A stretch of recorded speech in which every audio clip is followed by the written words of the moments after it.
À l'écoute de la Voix de Sion, l'émission de l'OSM. Chers amis auditeurs, nous sommes sur l'émission La Voix de Sion, coproduite par la FOSF Marseille-Provence et l'organisation sioniste mondiale. Aujourd'hui, nous allons recevoir les shlichim du Bétar de France pour qu'ils nous expliquent ce qu'est le Bétar. Et puis, nous avons également avec nous Monsieur Moshe, notre ami Moshe Cohen, délégué de l'organisation sioniste de France. Bonjour tout le monde. Bonjour Élie, bonjour Aurélien. Bonjour. Bonjour David. Ok, donc la première question, comme je vous l'ai dit, nous espérons l'arrivée bientôt à Marseille du mouvement Bétar de France, comme je pense exister il y a déjà quelque temps.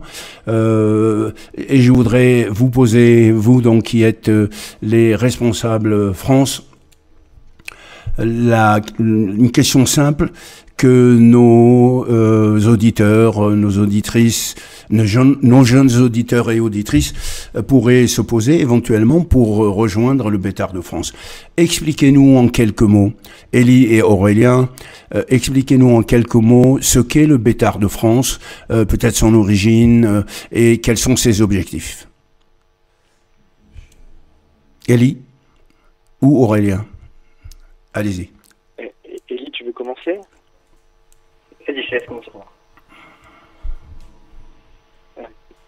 Donc David, le Bétar, c'est surtout 100 ans de jeunesse, vu que c'est un mouvement de jeunesse qui a fêté ses 100 ans en 2023. C'est un mouvement de jeunesse qui a été créé en Europe de l'Est, dans cette époque, vous savez, où le sionisme, je dirais, gagnait pratiquement une grande partie de la jeunesse. Et le Bétar a été créé donc en Lettonie, à Riga, suite à la venue de Zev Jabotinsky, qui est une des figures les plus, je dirais, remarquables du sionisme, une des plus grandes figures de notre peuple, Zev Jabotinsky. Et après une conférence avec des jeunes, une conférence pleine d'héroïsme, notamment la figure de Trumpeldor, Joseph Trumpeldor, un pionnier qui est venu de Russie, qui s'est installé en Israël, du mouvement palestinien mandataire à l'époque, et qui a travaillé la terre, comme beaucoup de sionistes, et qui ensuite a été assassiné par des Arabes dans la localité de Tel Rai. Cet homme qui incarne, je dirais, l'héroïsme total du sionisme a dit, comme vous savez, cette fameuse phrase avant de mourir, qu'est-ce qu'il est bon de mourir pour sa patrie. Et Jabotinsky a parlé de ce jeune homme qui avait la vingtaine auprès des étudiants de Riga. Il en a fait un exemple, et suite à la conférence de Jabotinsky, les jeunes ont dit, on va créer un mouvement de jeunesse, une association pour promouvoir le sionisme à l'image de Trumpeldor. Et donc cette association va s'appeler l'Alliance de Joseph Trumpeldor, oui, Joseph Trumpeldor, qui est l'acronyme de Bétar. Donc c'est comme ça que le mouvement de jeunesse Bétar, qui touche à la fois les adolescents mais aussi les étudiants, a été créé il y a maintenant 100 ans. Aurélien, vous voulez dire quelques autres précisions? Et Élie, je pense que... Oui, bien sûr. Alors, pour se rendre compte aussi de l'importance du mouvement de jeunesse Bétar, notamment en Europe de l'Est, il faut savoir que, par exemple, juste avant la Seconde Guerre mondiale, le mouvement comptabilise 70 000 membres à travers toute l'Europe, principalement en Pologne, en Lituanie, en Lettonie. Et également, ce qui va vraiment faire la différence entre ce mouvement et les autres, c'est une valeur qui est essentielle, c'est la fierté juive.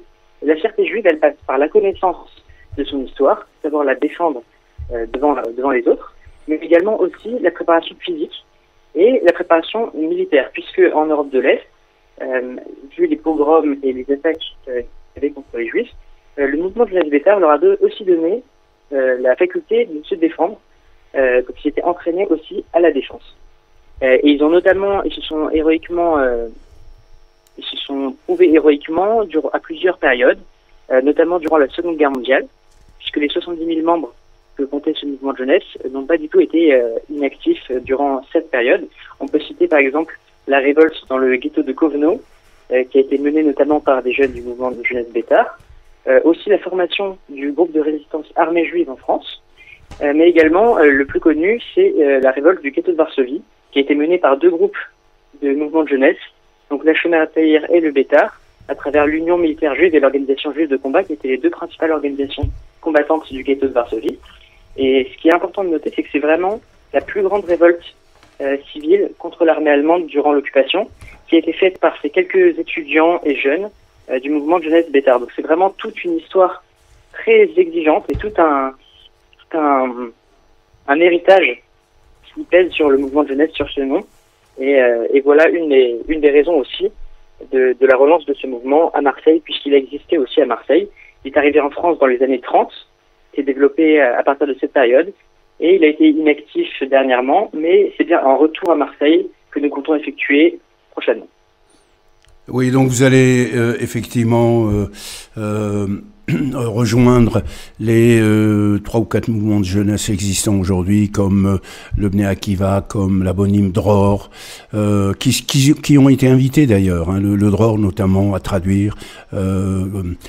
Vous allez rejoindre les éclaireurs israélites, je crois, et le Dej, il me semble. Voilà. Et vous allez terminer entre guillemets cette panoplie avec des sensibilités différentes, et pour toucher certainement une partie de la jeunesse juive qui aujourd'hui est inactive, en attente peut-être. Voilà. Donc et là, vous le verrez quand vous allez vous installer. Alors, parlez-moi un peu des valeurs éducatives du Bétard. Vous avez dit la fierté d'être juif. Il y a également le mettre les gens,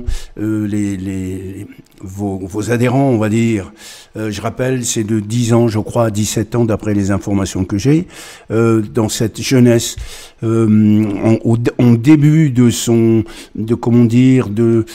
éducation. Vous allez également peut-être enseigner, d'après la lecture, des plaquettes du Bétard mondial, on va dire, la discipline, la responsabilité pour justement pour les responsabiliser dans la vie, dans un monde aujourd'hui, comme vous pouvez le voir, je ne suis pas de votre génération, mais vous, des nouvelles générations, vous pouvez le voir, où la jeunesse en général, non communautaire, mais la jeunesse en général, prend moins de responsabilités, se laisse vivre, n'est pas trop intéressée par le travail, etc.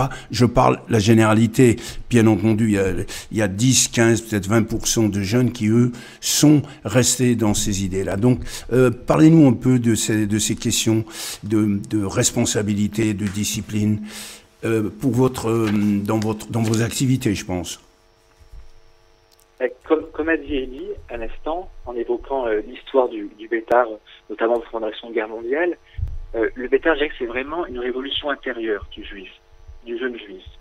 L'adolescent, l'étudiant, et c'était, pour reparler un peu d'histoire et pour faire écho à aujourd'hui, c'était un peu cette opposition à l'époque entre le juif de Galout, qui était souvent opprimé, persécuté, oui, humilié, et en contraste avec le juif du Bétard, qui est un juif fier, qui aime son histoire, qui aime son identité, qui souhaite la transmettre, et qui est capable à tout moment de se mobiliser pour défendre le peuple. Défendre le peuple tant à travers la parole, vu qu'il connaît son histoire, il connaît le sionisme, mais aussi, comme ce fut le cas par exemple pendant la Seconde Guerre mondiale, aussi en prenant parfois les armes. Alors, rassurez-vous, ce ne sera pas le cas aujourd'hui.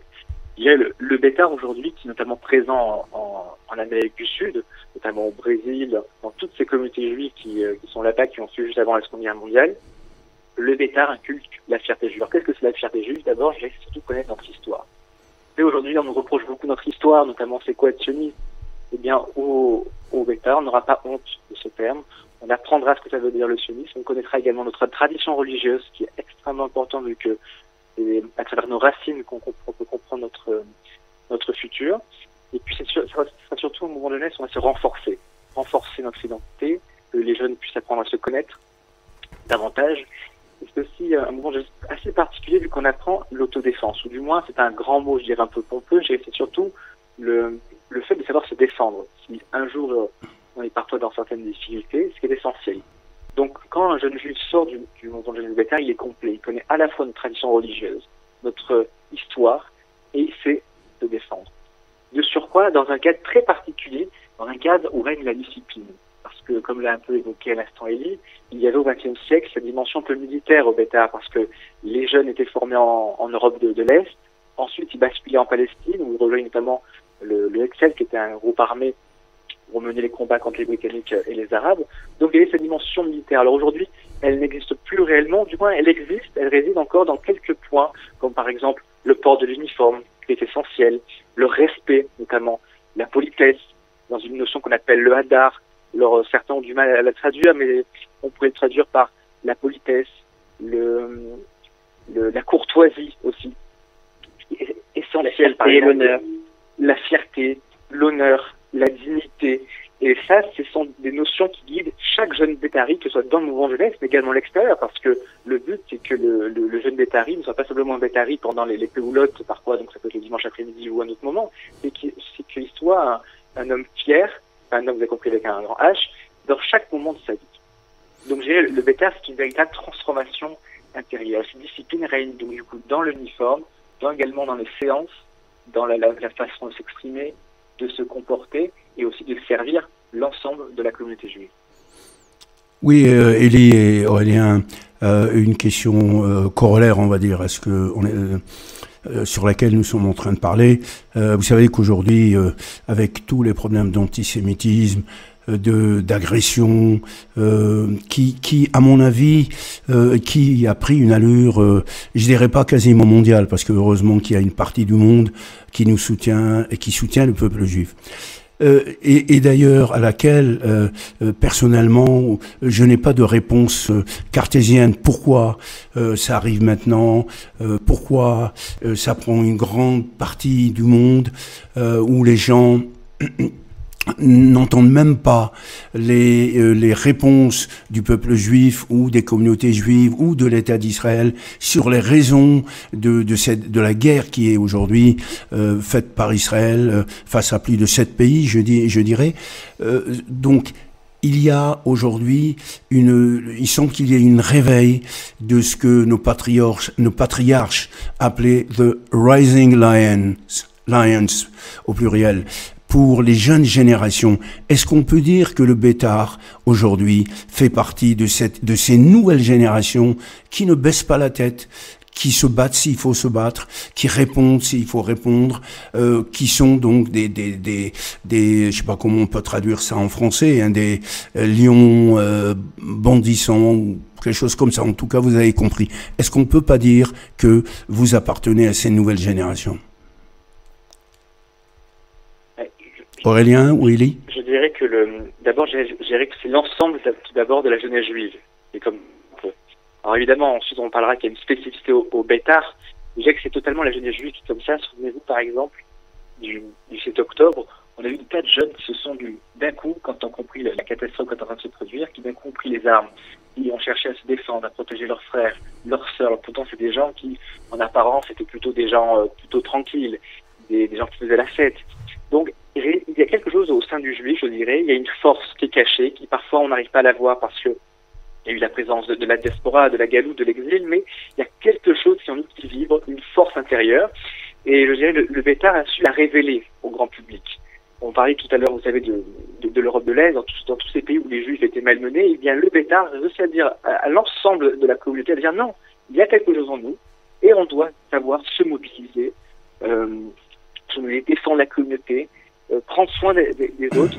Et donc c'est sûr qu'il y a quelque chose de très spécifique au Bétar. Et c'est pour ça qu'aujourd'hui le Bétar est essentiel. On va relancer, comme vous savez, le Bétar à Paris, mais également à Marseille.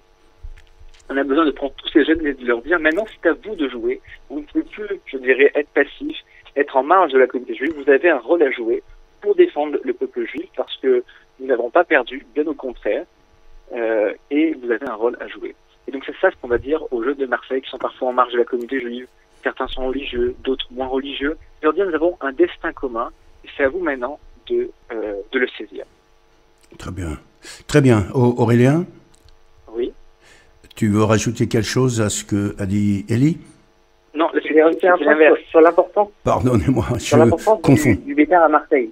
Parce que à la fois, le Bétar promeut, comme on l'a dit, le sionisme et la fierté juive, en s'inspirant des valeurs de Jabotinsky et Trumpeldorf, mais c'est aussi, comme on l'a dit, l'autodéfense et surtout l'engagement. C'est-à-dire ne pas être passif, comme vient de le dire Aurélien, face à tout ce qu'il y a aujourd'hui dans le monde, tout ce qu'on voit aujourd'hui, le juif ne doit pas se reconduire sur lui-même, doit vraiment savoir se défendre tant intellectuellement que physiquement. Et ça passe à la fois à travers toutes nos activités qui auront lieu un jour de semaine, mais également les camps d'été, séminaires, conférences, voyages en Israël et toutes ces choses qu'on va organiser très prochainement pour la jeunesse marseillaise. Mais vraiment, le point le plus important, c'est l'engagement. Personne ne doit rester passif. Engagez-vous quelque part, que ce soit dans une association étudiante, comme le MEJS par exemple, on en parlera juste après, ou comme par exemple le Bétard pour les plus jeunes. Mais ce qu'il faut, c'est ne pas rester passif face à la situation qu'on voit aujourd'hui, et c'est aussi la raison de notre engagement à Aurélien, moi et toutes les autres personnes avec qui on travaille au MEJS et au Bétard.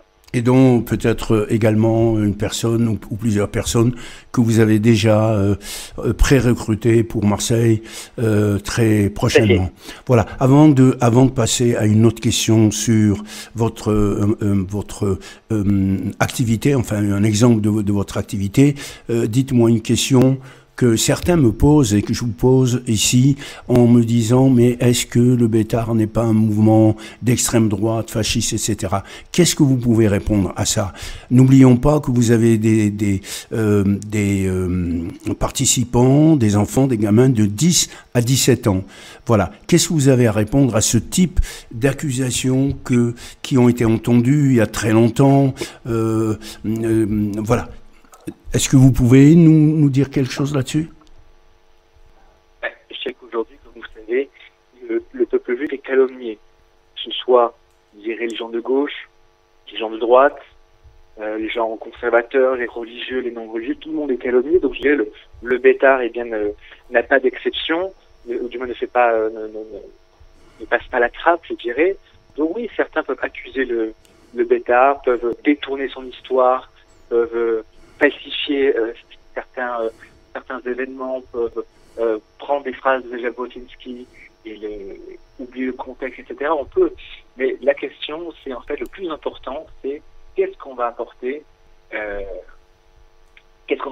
la communauté juive, qu'est-ce qu'on va apporter aux jeunes. Vous savez, tout le monde critique Israël, tout le monde critique le peuple juif. Vous connaissez certainement la célèbre expression qui veut tuer son chien l'accuse de la rage. Exactement, qui veut tuer son chien l'accuse de la rage. Exactement, d'autant plus que je me suis documenté sur donc les activités anciennes ou même nouvelles, dans lesquelles on voyait notamment dans la région parisienne des gens âgés de 40 ans, 45 ans aller se battre et dire nous sommes le Bétard, etc. Ce qui est complètement ridicule de par même leur âge. Ces gens-là ne font plus partie du Bétard, vous voyez. Et ça m'avait choqué en disant ces gens qui étaient en réalité des voyous.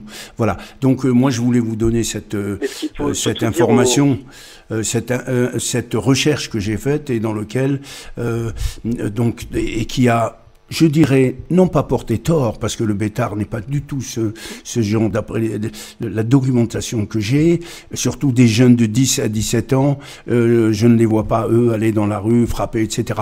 Ils pourraient être amenés à se défendre si on les attaque. Oui, mais aller eux-mêmes engager des opérations d'agression, etc., ça n'existe pas, ce n'est que de la calomnie.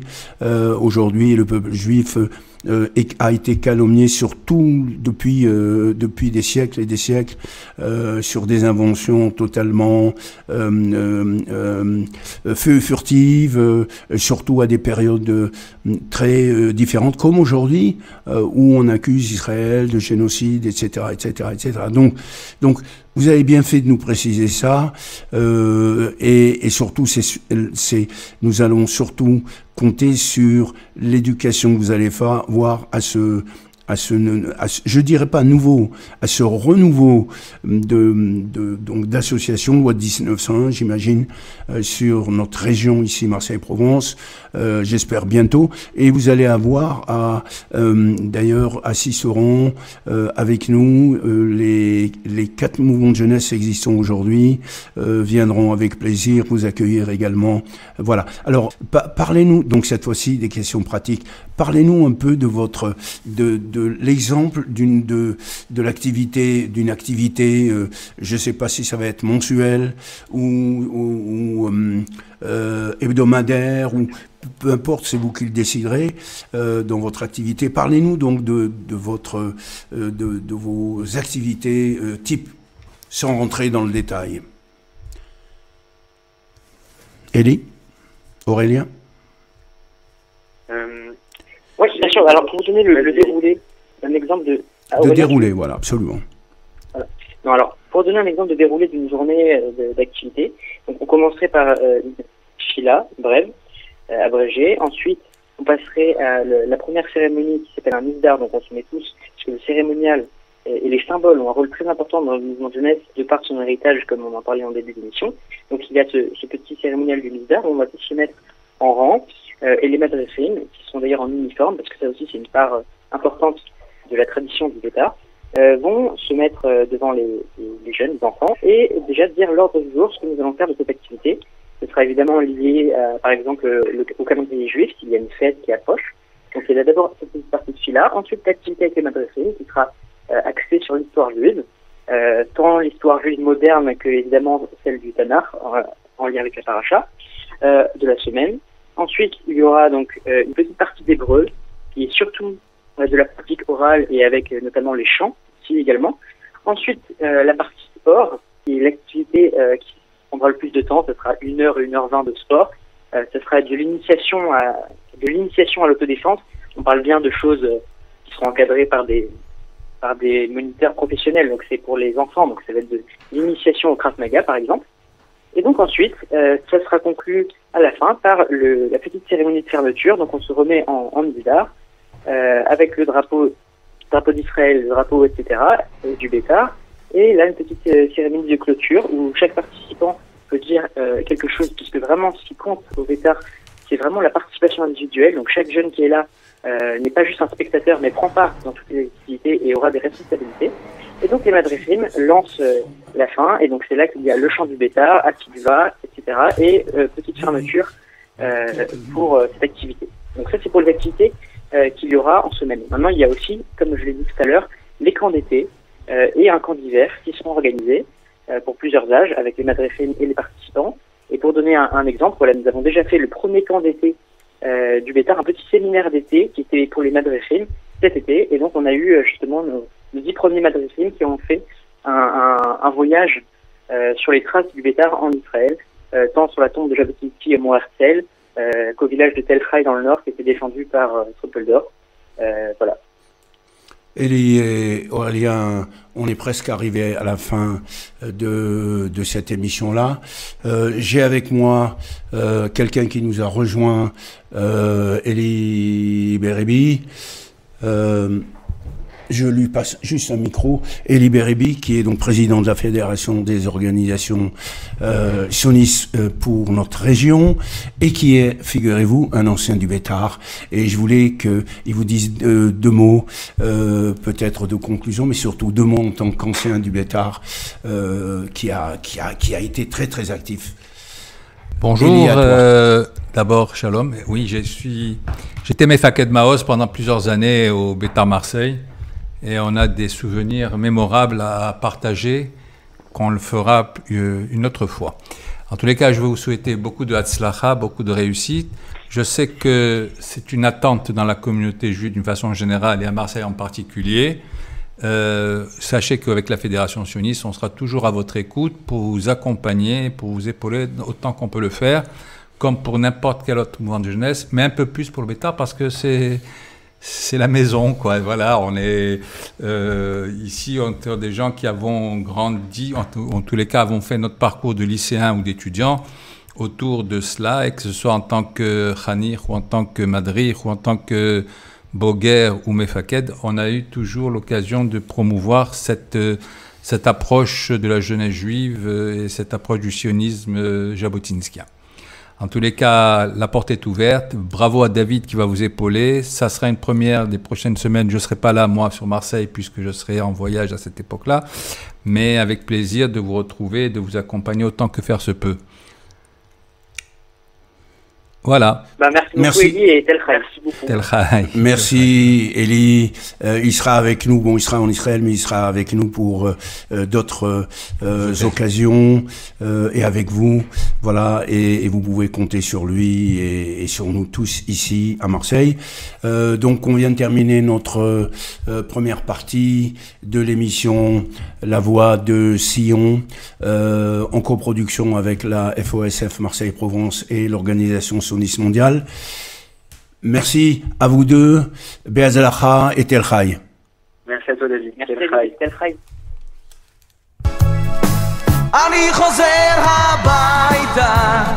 Retrouvez la deuxième partie de À l'écoute de la Voix de Sion, l'émission de l'OSM.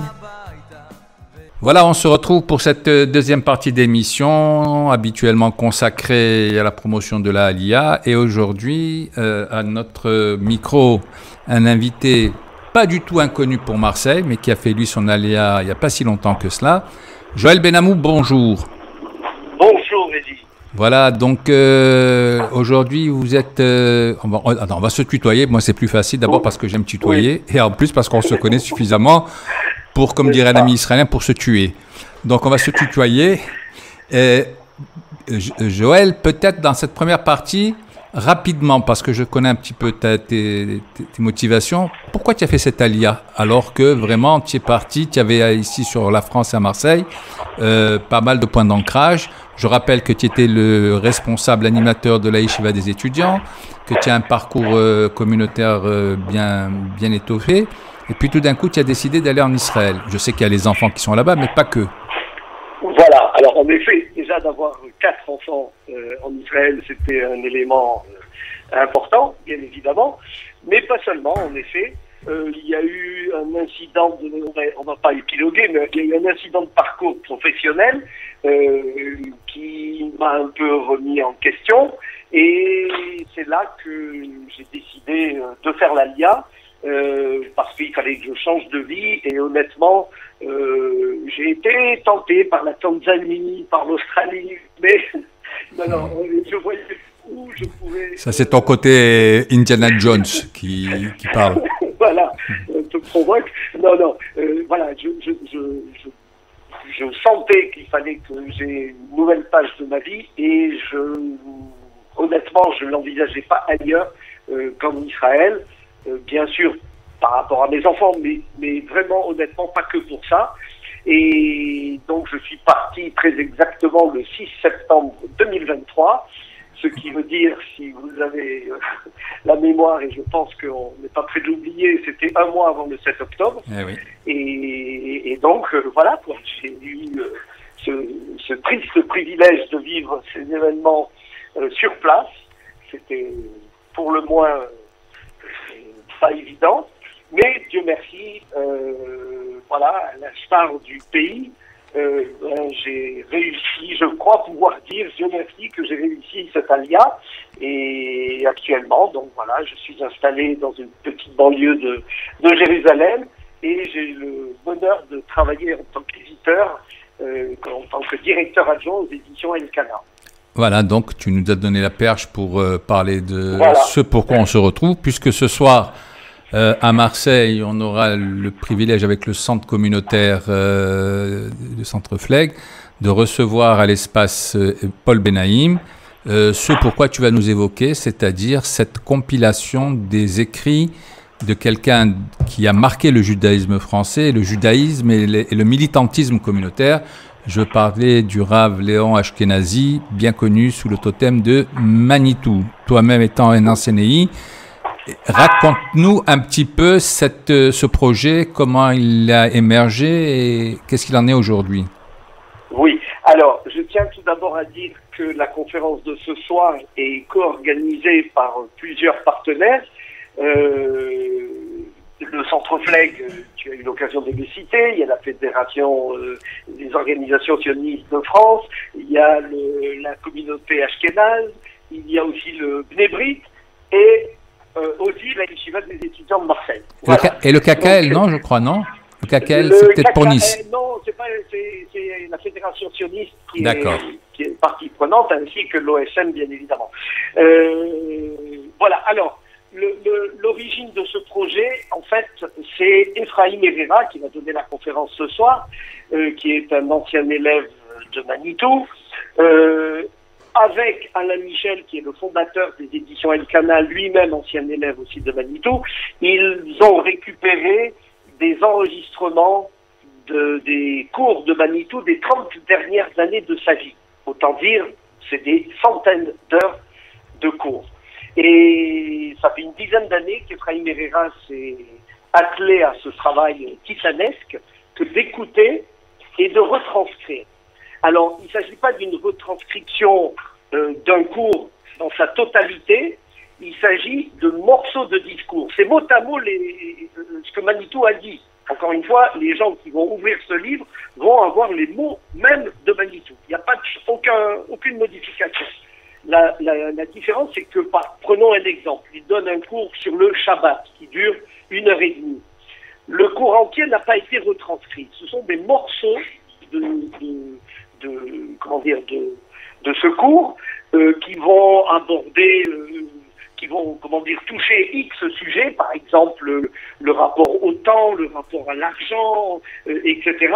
Et donc ces morceaux de propos, de discours de Manitou qui ont été retranscrits.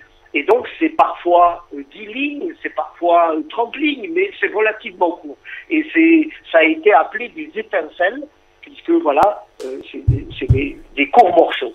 Et donc il y a déjà eu 2 volumes qui sont parus il y a quelques années aux éditions Elkana, 2 petits volumes qui sont parus donc, et qui sont intégrés dans la somme qui va paraître et qui sera en vente ce soir même après la conférence, du nouveau livre. Le nouveau livre, il est en 2 volumes aussi, mais est très important, ça fait 1200 pages au total, alors que les 2 premiers faisaient 200 pages, et les 2 premiers sont intégrés dans le nouveau livre.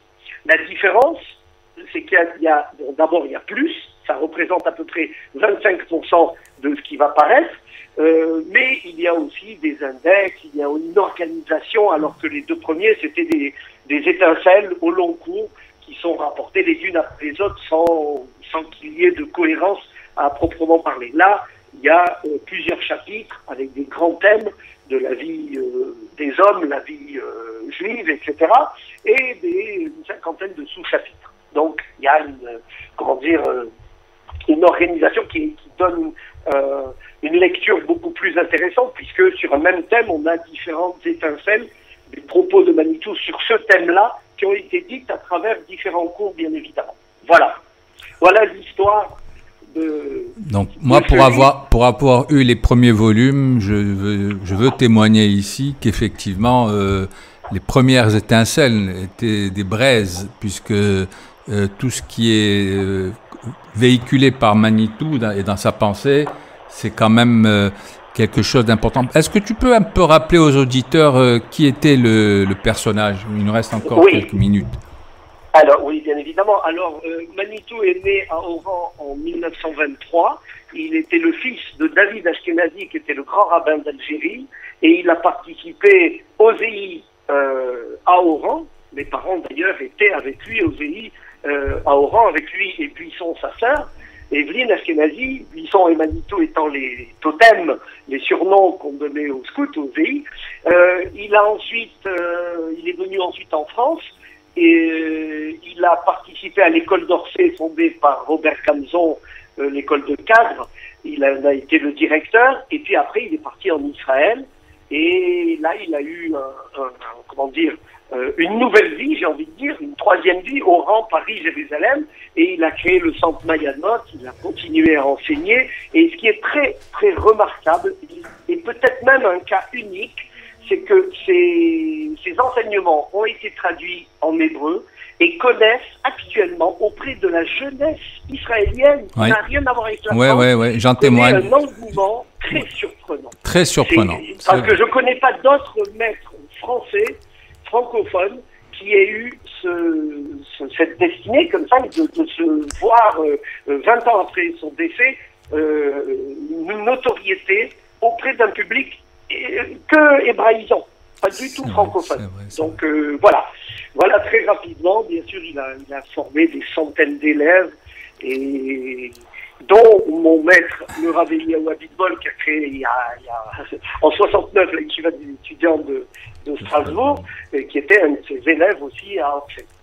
Alors, avant de nous séparer, merci d'abord pour toutes ces informations.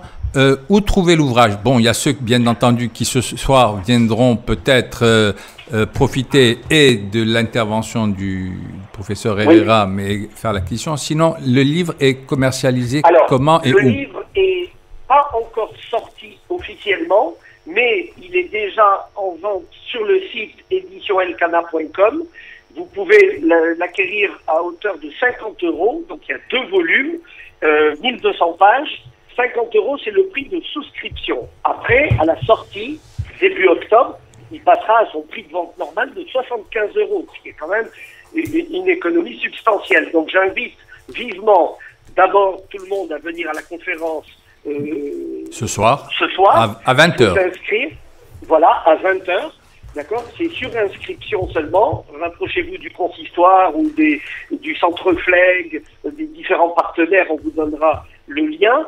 Et si vous ne pouvez pas venir et que vous voulez acquérir le livre, vous pouvez le faire sur Internet, donc sur édition, au pluriel, éditionelcana.com. Et donc là, vous pouvez bénéficier. Épelle le mot. À domicile. Épelle le mot.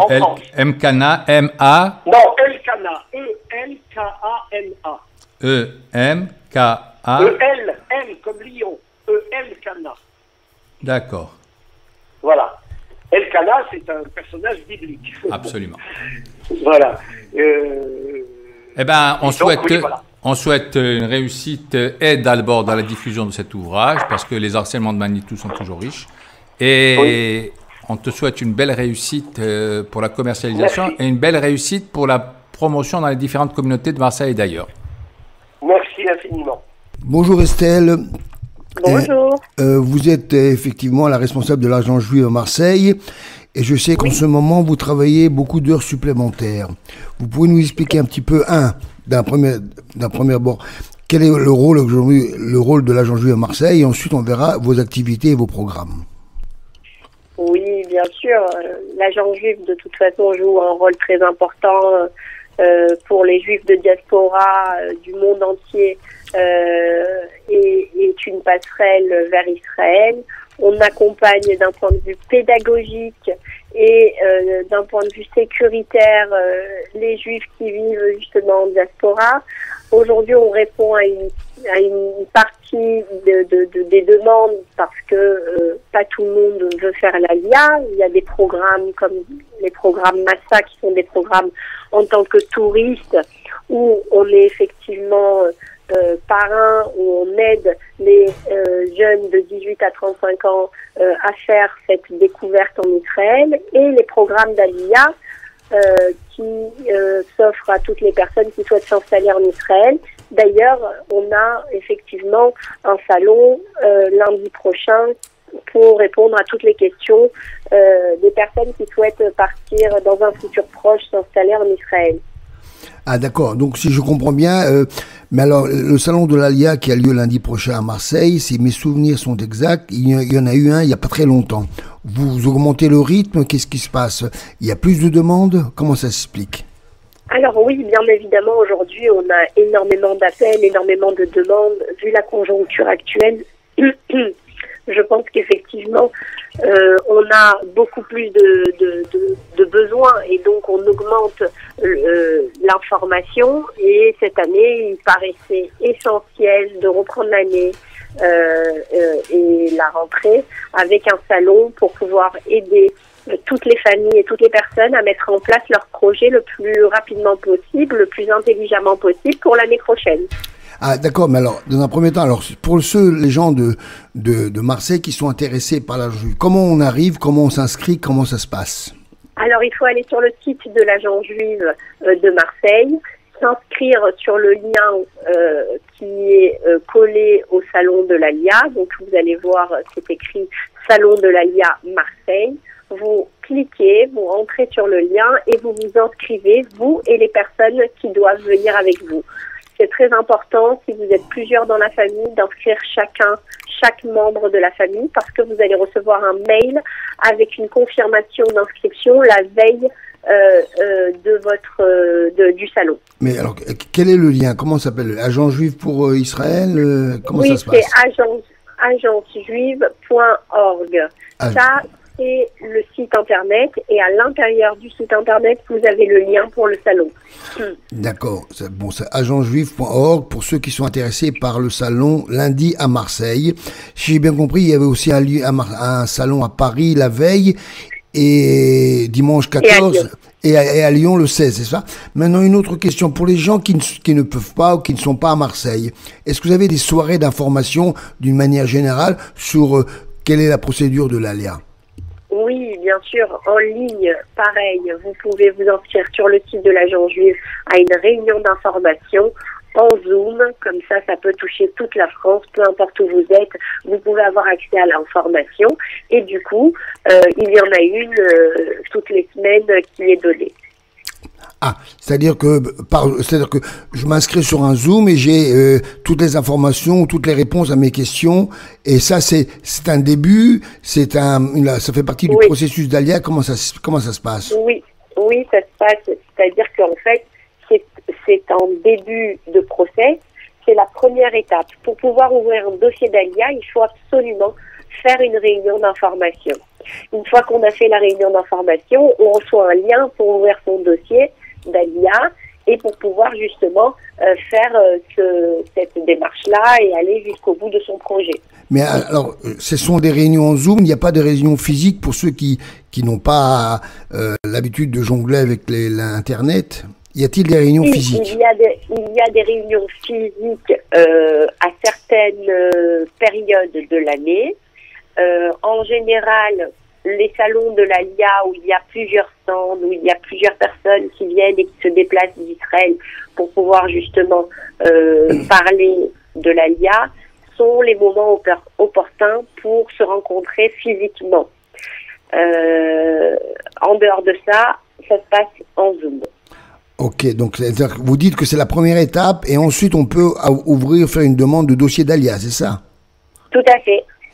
Ok, très bien. Maintenant, une autre question qu'on m'a posée. Les gens qui préparent leur ALIA, disons l'été prochain, été 26. Quel est le temps nécessaire pour pouvoir ouvrir un dossier? Pas trop tôt, pas trop tard, bien entendu. Le temps nécessaire, c'est 1 an minimum. 1 an? Oui. Un an minimum pour pouvoir voir si on a effectivement si on ne rencontre aucune difficulté. Certaines personnes, au moment de l'ouverture de leur dossier, se rendent compte qu'ils sont israéliens et donc doivent passer par le consulat et faire toute une démarche. Et donc c'est pour ça qu'on ne conseille pas d'ouvrir un dossier 2 mois avant le départ. Bien sûr que c'est faisable. Oui. On peut ouvrir un dossier au dernier moment et si on a un dossier simple et qu'on n'a pas de passé israélien, ça peut aller très vite. Mais on conseille toujours de prendre minimum entre 6 mois et 1 an pour pouvoir ouvrir le dossier. Mais écoutez, justement, il y a une personne qui m'a dit qu'elle devait fournir des documents qui sont valables que 3 mois. Alors c'est un petit peu... Oui. Alors comment ça se passe? On est obligé de refournir ces documents-là au moment du départ. Il faut les fournir au moment du remplissage du dossier et aussi au moment du départ. Les documents qui sont valables 3 mois, c'est l'acte de naissance et le casier judiciaire, c'est ça? Le casier judiciaire et l'acte de naissance sont valables 3 mois sans apostille. Une fois qu'ils sont apostillés, l'acte de naissance est valable 1 an et le casier judiciaire est valable 6 mois. Ah, ok, donc ça... Ok, d'accord. Là, ça commence à être plus... Ça peut correspondre. D'accord. Oui. Maintenant, pour les gens qui comme vous l'avez dit, préparent une ALIA, ouvrent un dossier d'1 an, et voudraient, entre-temps, commencer à se préparer d'une manière administrative, mais aussi d'une manière linguistique. Comment se passe-t-il pour les gens qui veulent commencer à apprendre l'hébreu? C'est très important d'apprendre l'hébreu avant de partir, avant de faire l'ALIA, c'est très important. Il faut s'inscrire, c'est la langue, c'est le plus important, on va dire, dans le process de l'intégration. Donc, il faut le faire avant le départ et après, une fois arrivé. Il y a des Ulpanim, l'organisation sioniste mondiale dont vous faites partie, Moshe, ont ont ouvert plus de 30 classes en France. Et effectivement, il faut s'inscrire, même si c'est une fois par semaine, il faut s'inscrire en présentiel. Il y en a au bureau de l'agence juive, il y en a dans toutes les villes. Il suffit d'aller sur le site de l'OSM pour chercher son Ulpan et s'y inscrire. Ou bien entendu, qu'ils viennent lundi au salon, on pourra leur donner toutes les informations. Oui, aussi, c'est possible au salon. Bon, c'est parfait. Écoutez, c'est très bien ces informations de base. Alors, j'espère que nous allons avoir une année très chargée, que vous allez faire beaucoup d'heures supplémentaires. On les fera ensemble. Et je donne rendez-vous à toute la communauté de Marseille, lundi au salon de l'Alia à Marseille. Inscrivez-vous et en attendant, Shabbat Shalom. Shabbat Shalom, Estelle. Merci, Shabbat Shalom. Au revoir.